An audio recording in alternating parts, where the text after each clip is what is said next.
Alright folks, what's better for you, books or audiobooks? There's a lot of discussion online about the differences between books and audiobooks and which is better for you. These are both great ways to digest a book and you can't necessarily go wrong with either. And as someone who sucked in school, struggling for years with reading comprehension problems, and listened to and reviewed over 350 audiobooks on this channel, I probably have every reason to self-project and tell people why I believe audiobooks are better. But I think this is a wonderful opportunity for everyone here to learn. So in this video, I'm going to include some notes, thoughts, research, and experience that I put together on the edges these two methods of bookworming have over each other. I will add first though that these edges I'm talking about, they are not so sharp that it really is one or the other. So in the end, I'm going to include some miscellaneous thoughts about both. And ultimately, I'd recommend just giving both a try just to see what's best for you. Let's start with audiobooks because there's a pretty mixed bag in terms of studies on this. The biggest pro of audiobooks is convenience, okay? If you're driving on your daily commute, mowing the lawn, doing the dishes, running, or really any activity where your body knows how to do it so well that you can free up your conscious focus for something else, almost like, I don't know, listening to a person talk.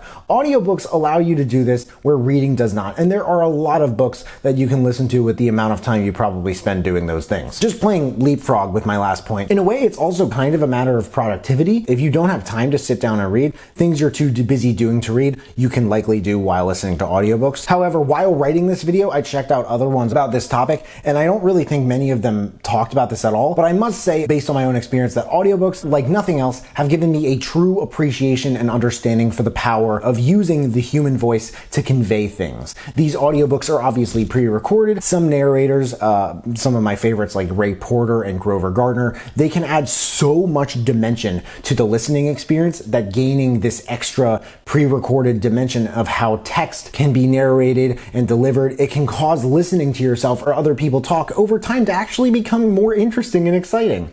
Imagine the act of listening to other people becoming more exciting. People can be very boring. So I find it exciting just to think about. Let's talk about reading. Some people say that reading allows them to more easily listen to their internal voice, which you could consider to be a more like naked interpretation of the book. Why naked? Well, you can dress it up in your own impressions, understandings, perspectives, and recollections, and this can really light up your imagination and bring your experience to life. Being pre-recorded, audiobooks do much of this work for you by dressing that whole interpretation up, giving you more focus to directly lend to the actual words being spoken, but less of that real-time customization you'd experience by reading it all on your own. Also, when you read, your brain has to do more of the work by employing this voice and interpretation. So by some stretches, you could argue that it requires more energy to read, but you could probably argue just as easily that this allows a deeper, more immersive assimilation of what's being read, which is why I think a lot of people prefer it who see reading as a clear better of the two. Some miscellaneous thoughts here as well. Something that helps people from time to time when they're having trouble grasping a book is listening and reading at the same time, or listening for one chapter, reading for another. A very random and mildly interesting comment on Reddit that I found said that my mom is blind and listens to audiobooks. We sometimes discuss books we've both read, and it's no different from discussing them with a sighted person. And here's a little bit more research that I found on this topic. One core difference between audiobooks versus reading is that listening to books activates the parts of your brain responsible for language processing, and reading activates the parts of your brain responsible for visual processing.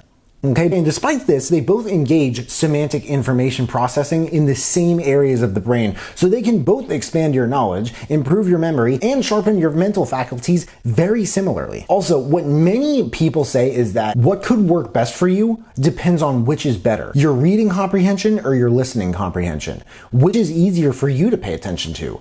Voice or written word, narration or text. Ultimately, the outcomes of both reading and audiobooks are relatively the same. So audiobooks technically do count as reading because the one common denominator that they really have is the absorption of information from a book. In the end, these mediums of book consumption are different in how your brain processes them, but I wouldn't totally recommend getting lost in the science of it all because different people learn differently, and those differences depend on the I want to say the people, but I guess the person.